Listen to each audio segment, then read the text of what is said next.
Bonjour Adrien Quatennens. Bonjour Apolline de Malherbe. Merci de répondre à mes questions. Ce matin, vous êtes député du Nord de la France Insoumise, vous êtes vice-président de la France Insoumise.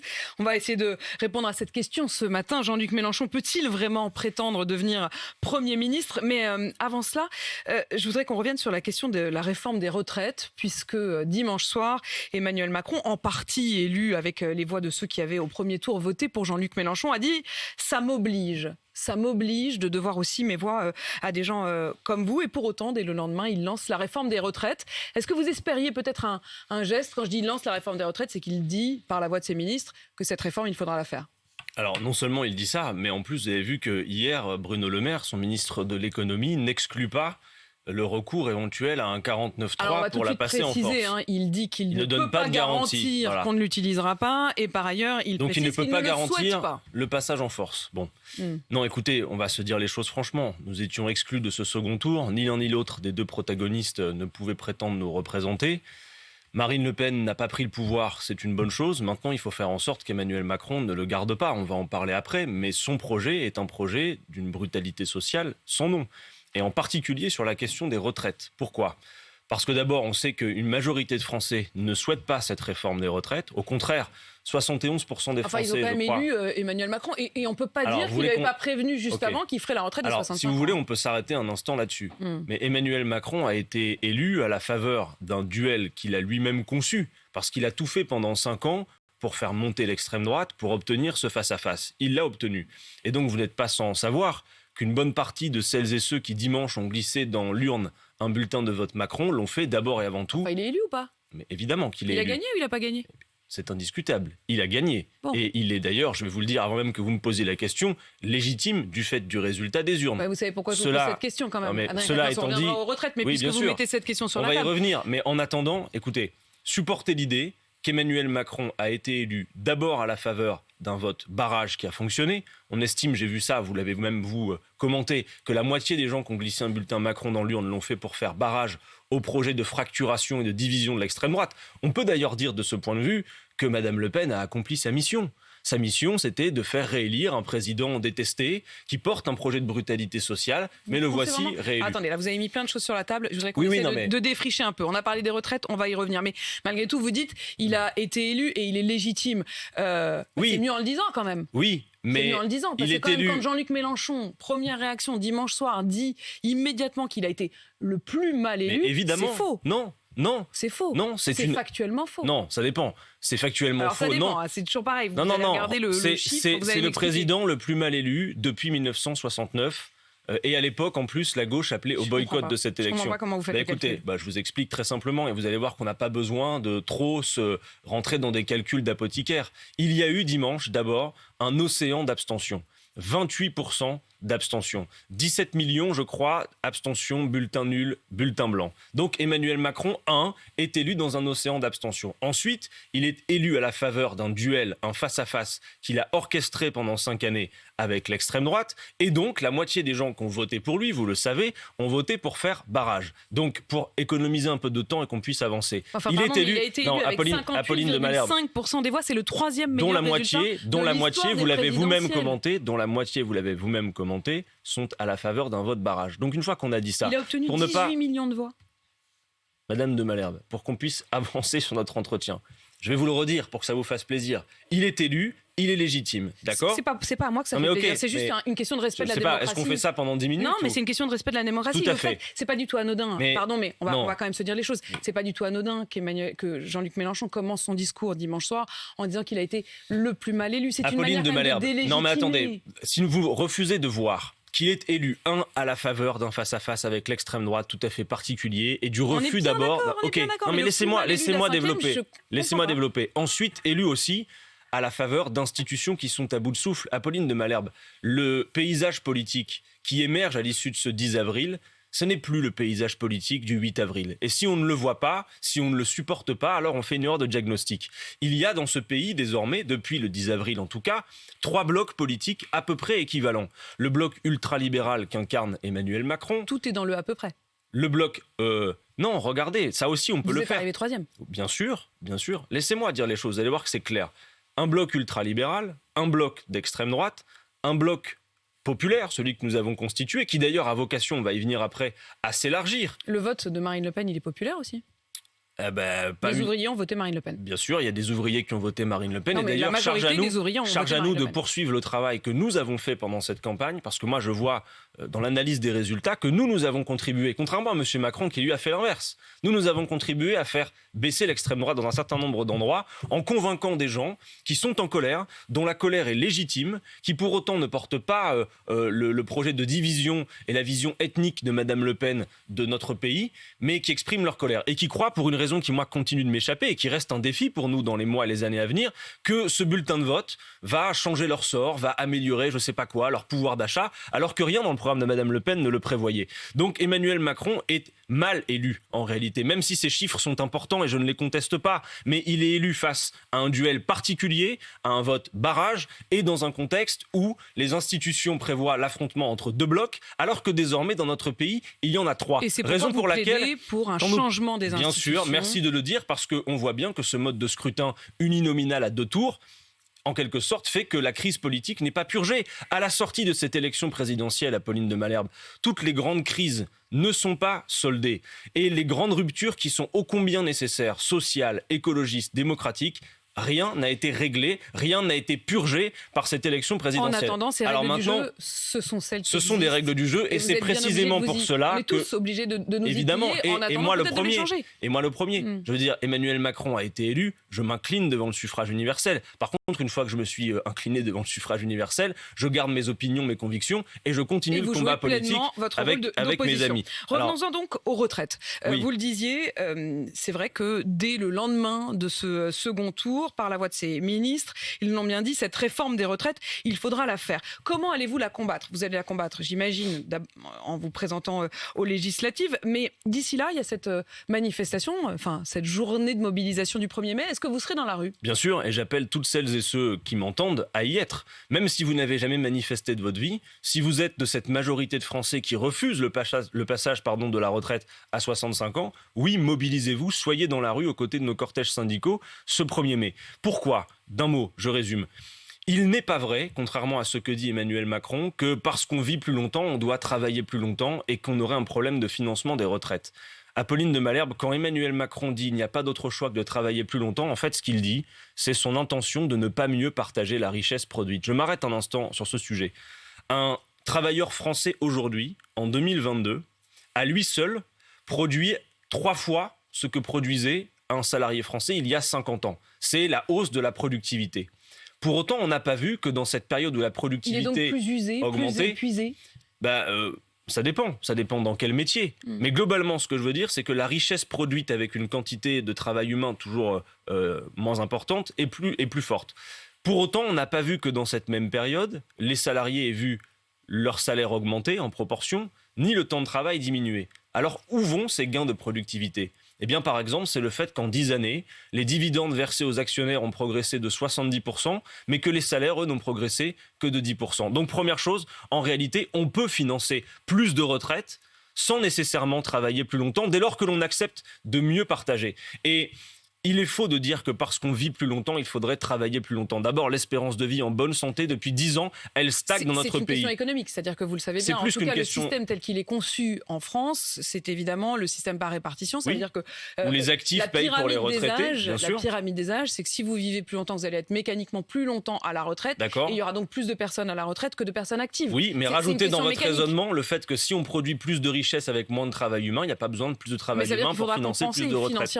Ça veut dire simplement qu'il faut admettre l'idée qu'on peut consacrer une part plus importante de la richesse produite au financement des retraites, plutôt que, par exemple, je ne sais pas moi, au hasard, plutôt que dans des dividendes versés aux actionnaires de manière considérable. C'est simplement une question de répartition de la richesse. Et dans ce pays, à mesure que la part des seniors dans la population a augmenté, on a toujours consacré une part plus importante de nos richesses aux retraites. Donc avec vous, surtout on part à quel âge ? Alors, surtout que Apolline de Malherbe, entendez ça, on dit on vit plus longtemps. Mais la réalité, c'est que l'espérance de vie en bonne santé stagne depuis 10 ans dans le pays. Elle est faible par rapport aux autres pays européens. Qu'à 62 ans, un quart des plus pauvres, des hommes les plus pauvres, sont déjà morts. Et qu'au sein d'une même génération, il existe, selon les métiers que vous occupez, des écarts d'espérance de vie considérables. Entre un cadre et un ouvrier, c'est 6 années. Entre les 5% les plus pauvres et les 5% les plus riches, 13 années. Augmenter l'âge de départ à la retraite, c'est injuste, cruel inefficace et pas nécessaire. Voire même, ça va aggraver le chômage aux deux extrémités de la vie active. Avec vous, Adrien Quatennens, vous, la France Insoumise, on partira à quel âge ? Eh bien, on pourra partir, et tout le monde pourra partir dès 60 ans. Mais c'est un projet quelle pension ? Eh bien, c'est une pension minimum au niveau du seuil de pauvreté, même pour une carrière incomplète. Personne sous le seuil de pauvreté. D'ailleurs, c'est le programme de Jean-Luc Mélenchon dans sa globalité, que personne dans ce pays, quelle que soit sa condition, ne vive sous le seuil de pauvreté. C'est donc le cas pour le minimum vieillesse, comme c'est le cas pour la garantie dignité que nous appelions de nos voeux. Tout ça, d'ailleurs, on va en parler après, on peut encore le faire en fonction du résultat des courses au mois de juin. Et pour une carrière complète, pas une retraite inférieure au SMIC que nous voulons, vous le savez, revaloriser à 1 400 €. Et puis permettre à chacun de partir dès 60 ans pour 40 annuités. Alors, une fois qu'on a dit ça, bien sûr, la question que vous allez me poser, c'est comment on finance ? Non, mais pour le coup, Emmanuel Macron, il est pour remonter les minimums vieillesse, enfin lui, c'est 1 100 € pour une carrière complète. Mais 1 100 €, c'est le minimum, c'est le seuil minimum de pauvreté. C'est-à-dire que c'est en effet pas une grande augmentation, mais surtout... Non, mais ça veut dire qu'en tout cas, il s'engage lui aussi. Oui, mais c'est pour une carrière complète et à la faveur... qui soit à moins du seuil de pauvreté. Il le finance pas en partageant mieux les richesses, il le finance en vous faisant travailler le plus longtemps. Non, mais moi, je vous parle du résultat pour le retraité. Donc, d'où que vienne l'argent, il y a une majorité de Français, Apolline de Malherbe, qui sont opposés, vous le savez, à la retraite à 65 ans, et une majorité claire qui souhaite le retour à la retraite à 60 ans. C'est possible. Et pour le financer... Quand vous dites c'est possible, c'est aussi parce que vous espérez pouvoir reprendre le pouvoir. Alors, j'y viens, mais juste un mot, je vous dis, c'est possible parce qu'en fait, pour financer la retraite à 60 ans, il suffit de consacrer 2 points de plus de la richesse nationale au financement des retraites. Si vous créez de l'emploi, comme nous avons l'intention de le faire, vous augmentez les cotisations dans les caisses pour financer les retraites. Si vous faites à travail égal, salaire égal pour les femmes et les hommes, eh bien, vous pouvez financer la retraite à 60 ans. Bref, et vous pouvez aussi, pour les gros salaires, augmenter les cotisations, mais de manière à ce que ce soit indolore. Bref, tout ça est possible, c'est un choix politique. Et oui, pour celles et ceux qui ne digèrent pas le résultat des courses issues de ce second tour, et d'ailleurs même du premier, qui nous a laissé à la porte du second tour à 400 000 voix près, ce qui est 3 voix par bureau de vote, c'est rien. Tout n'est pas terminé. Je crois que plus que jamais, Apolline de Malherbe, d'ailleurs moi je suis surpris de voir que depuis le 10 avril, des gens me parlent dans la rue des élections législatives. Déjà, au mois d'avril, ça n'était jamais arrivé. Et quand vous voyez ce sondage qui dit qu'une majorité de Français, 68%, souhaitent qu'une majorité de députés soit issue de l'opposition, vous dites que le scénario qu'on pose sur la table est réalisable. Aujourd'hui, ils disent souhaiter une cohabitation. Ce qu'on appelle une cohabitation, c'est-à-dire en fait une majorité alternative qui viendrait gouverner ce pays. Après, la question, c'est qui ? Ce que Jean-Luc Mélenchon a résumé quand il a fixé l'enjeu, en disant sur votre antenne... Bien oui. Et plein de gens se posent la question, mais alors c'est possible ? Oui, c'est possible. Et compte tenu des prérogatives du Premier ministre, je le dis, beaucoup de ce programme qui est resté à la porte du second tour, de ce troisième bloc, l'Union populaire, c'est difficile, peut faut s'appliquer. Quand même le reconnaître. C'est-à-dire qu'il faut quand même rappeler les règles aussi pour les législatives qui auront lieu le 12 et 19 juin prochain. Pour se qualifier au second tour, il faut faire 12,5% des inscrits. Ça veut dire que si vous avez 50% d'abstention, ce qui était le cas en 2017, il faut avoir 25% des voix uniquement pour pouvoir se qualifier pour le second tour. Bon, alors, si vous voulez faire dans l'explication, d'abord, la première chose qu'on dit à celles et ceux qui nous écoutent, c'est qu'ils ont jusqu'au 6 mai pour s'inscrire éventuellement sur les listes électorales. Allez-y, ça peut pas faire de mal. Non, mais on a beaucoup commenté les radiations lors de l'élection présidentielle. Donc, à celles et ceux qui nous écoutent, si vous voulez voter aux législatives, vous pouvez vous inscrire jusqu'au 6 mai. Ensuite, c'est les 12 et 19 juin. Comment élire Jean-Luc Mélenchon Premier ministre ? Eh bien, en élisant un maximum de députés issus de l'Union populaire. Parce que, vous le savez, avec 15 députés, on peut former un groupe et avoir un comité, une commission d'enquête. Avec 58 députés, vous pouvez avoir une motion de censure. Avec 185 députés, vous pouvez demander l'organisation d'un référendum. Et, magique, avec 289 députés, vous avez la majorité. Et donc Jean-Luc Mélenchon, Premier ministre. Oui, mais attendez, quand vous regardez les résultats de l'élection présidentielle, c'est possible. Apolline de Malherbe, notez que les résultats de Jean-Luc Mélenchon, dans les différentes circonscriptions, c'est 425 circonscriptions où nous sommes en capacité d'être au second tour. 105 où nous sommes en tête. 6 départements français où vous êtes arrivé en tête. 425 circonscriptions où on peut être au second tour. Il faut 289. On peut bâtir cette majorité. Donc oui, je dis à celles et ceux qui sont restés sur le carreau. Vous savez, parce que c'est pas dans les états-majors politiques que c'est le plus dur. C'est dans la rue quand je vois des gens, des femmes, des hommes qui m'interpellent en pleurs parce qu'ils avaient anticipé que leurs minima sociaux allaient augmenter, parce qu'ils avaient anticipé que leur salaire allait être revalorisé, et qui voient le résultat de ce second tour comme une catastrophe. Mais vous dites, Adrien Quatennens, que ça ne se passe pas dans les états-majors des différents partis. Ça va quand même se passer là demain, puisque vous allez vous réunir avec les différentes parties de la gauche pour tenter peut-être de faire une union commune pour ces législatives. Est-ce qu'effectivement, vous imaginez que vous puissiez vous mettre tous d'accord pour un accord avant le premier tour des législatives? Je pense à Europe Écologie Les Verts, je pense au Parti Socialiste, je pense au Parti Communiste. Est-ce que vous estimez que les compromis sont possibles? Écoutez, il y a eu un peu de friction pendant la campagne présidentielle. Certains à gauche ont passé beaucoup de temps à invectiver le candidat qui était le seul capable finalement de se qualifier au second tour. Alors, on aurait pu passer tout ça par perte et profit, dit on s'en occupe pas. Non, nous, ce que nous avons fait, c'est qu'on tend la main parce que... Non, justement, non. Précisément non. Parce qu'on dit... Nous voulons fixer un cap, permettre à vous toutes celles... par le rappeler quand même. Je pense que c'est nécessaire parce que sinon plus personne ne comprend rien. Les gens diraient mais attendez, ceux-là se sont pouillés pendant toute l'élection présidentielle et puis finalement ce qui était impossible le vendredi et Mélenchon qui était repeint en ami de Poutine devient l'homme avec qui il faut parler le lundi. Bon, tout ça mérite une explication. Voulu, sur le moment, vous écoutez, je pense que quand on manque le second tour à 400 000 voix, on peut se dire que il y a des dispersions qui auraient pu être évitées. Mais à quoi sert-il d'en parler désormais ? Désormais, ce qui compte, c'est ce que nous pouvons encore faire et l'appel à la mobilisation autour des 12 et 19 juin. Alors que faire ? Nous ne sommes pas candidats, je le dis, à un accord opportuniste, à l'ancienne, entre appareils, de répartition de circonscriptions. Nous sommes candidats et nous avons à proposer un accord stratégique et programmatique. Mais est-ce que ça veut dire que des candidats issus des rangs d'Anne Hidalgo, par exemple, ou de Fabien Roussel, pourraient être soutenus par cette grande alliance commune ? L'élection présidentielle a mis en avant un programme, l'Avenir en commun, qui est arrivé à 22%, c'est-à-dire loin devant les autres programmes.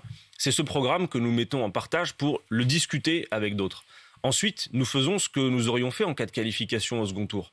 Et nous faisons cette stratégie de l'Union populaire, c'est-à-dire le rassemblement tous azimuts de femmes et d'hommes, d'où qu'ils viennent, quel qu'ait été leur vote. Ce sont des personnalités, associations, syndicats, membres d'organisations politiques ou non, qui veulent se retrouver, mais pour faire ça, pour appliquer un programme partagé. Et alors nous disons, oui, s'il y a un accord de stratégie, si c'est autour de l'Union populaire et de cette stratégie que ça se fait, s'il y a un accord programmatique, parce qu'il faut quand même vérifier quelques éléments, alors il peut y avoir un accord électoral, mais l'accord électoral doit découler de cet accord stratégique. C'est pas juste une répartition des postes. Donc on doit être d'accord sur les idées avant de pouvoir on doit en tout cas avoir une discussion. Ça ne veut pas dire que chacun avale son chapeau et remballe son programme. Ça veut dire que juste pour voir s'il y a une discussion commune possible, c'est ce que nous sommes en train de faire. On avec évalue... les trois, avec l'un en particulier. Alors avec Europe Écologie Les Verts et le Parti communiste français, c'est déjà bien avancé. Et puisqu'on se fixe pour objectif de gouverner, eh bien, il nous faut un programme de gouvernement, parce que sinon nos adversaires pourraient dire... J'en déduis qu'avec le Parti Socialiste, ça ne se passe pas terrible. Alors, avec le Parti Socialiste, nous avons une rencontre demain matin, parce que pour que la discussion puisse se faire, il faut vérifier un certain nombre de points. Nous n'allons par exemple pas renoncer à la retraite à 60 ans. Nous n'allons pas renoncer à l'abrogation de la loi El Khomri, un certain nombre de marqueurs du programme. Alors, et du coup, vous êtes en position de force. Mais c'est sans exclusive. Nous ne demandons ni ralliement, ni positionnement hégémonique. Simplement, la balle est dans le camp, y compris des membres du Parti Socialiste, pour savoir s'ils prennent acte du résultat du 10 avril et d'un certain nombre de bougées programmatiques. Ça fait quand même 2 élections présidentielles, Apolline de Malherbe, que à gauche, pour le dire comme ça, c'est un programme de rupture qui l'emporte, pas un programme d'accommodement et pas la social-démocratie. Donc tout ça se discute, mais c'est sans exclusive et c'est ouvert. On l'a bien compris. Est-ce que vous allez investir Taha Bouaf ? Je crois qu'il est prévu de l'investir, oui. Taha Bouaf, à Vénissieux, qui est un journaliste militant qui a été condamné pour délit d'injure publique en raison de l'origine. Ça vous dérange pas ? Je pense que c'est Taha Bouaf qui avait porté plainte de mémoire. Alors après, je ne connais pas l'affaire dans le détail. Non, c'est Linda Kebab, qui est policière, qui avait été traitée par Taha Bouaf d'arabe de service. D'accord. Je ne connais pas ce dossier dans le détail, je ne peux pas vous en dire plus. Taha Bouaf est un journaliste talentueux. Je ne sais pas exactement ce qu'il en est de ce dossier. Il a été pour ce faire condamné à payer 2 000 € de dommages et intérêts à Linda Kebab. Et il doit également verser 1 € à la Ligue internationale contre le racisme et l'antisémitisme, qui était partie civile dans ce dossier. Écoutez, de toute façon, je ne sais pas ce qu'il en est précisément. Ça vous met mal à l'aise en tout cas, si c'est le cas. Ça ne me met pas mal à l'aise. Ce que je vous dis simplement, je ne sais pas ce qu'il en est de ce dossier précisément. Taha Bouaf est un journaliste talentueux qui a été un lanceur d'alerte à plusieurs reprises. C'est également lui qui avait filmé les images de l'agression de M. Benalla contre des jeunes manifestants. Un journaliste talentueux qui, par exemple, avait dit, avant de se dédire, que des policiers étaient obligés de laver le sang devant des hôpitaux, alors qu'il n'y avait pas du tout eu, ça n'avait pas été le cas. Non, mais quand vous dénoncez des fake news, il faut les dénoncer toutes. Ce que je peux vous dire aussi, c'est qu'à l'heure où on se parle, comme on est en train d'essayer de bâtir cette majorité, je ne peux pas encore vous dire à cette heure, et c'est pas moi qui m'en occupe dans le détail, de savoir qui sera investi ou pas. Il n'est pas sûr que Tahabouaf soit investi par la France Insoumise. Je n'en sais rien, mais en tout cas, ce que je peux vous dire, c'est que regardez, y compris les investitures de partout, je pense qu'à chaque fois, vous pourriez trouver des poux chez tout le monde. Bien sûr, mais je ne vois pas que vous interrogiez tous les responsables politiques dans le détail de qui ils investissent et pourquoi. Ils n'ont pas tous investi quelqu'un qui est condamné pour délit d'injure publique en raison de l'origine. Malheureusement, je ne connais pas le dossier dans le détail, donc je ne peux pas vous en dire plus, mais réinvitez-moi et j'aurais bien étudié le cas précis que vous me demandez et je vous répondrai à ce point-là. Je n'hésiterai pas. Adrien Quatennens, merci en tout cas d'avoir répondu de m'avoir invité à mes questions. Je rappelle que vous êtes député La France Insoumise et vice-président du parti. Il est 8h53.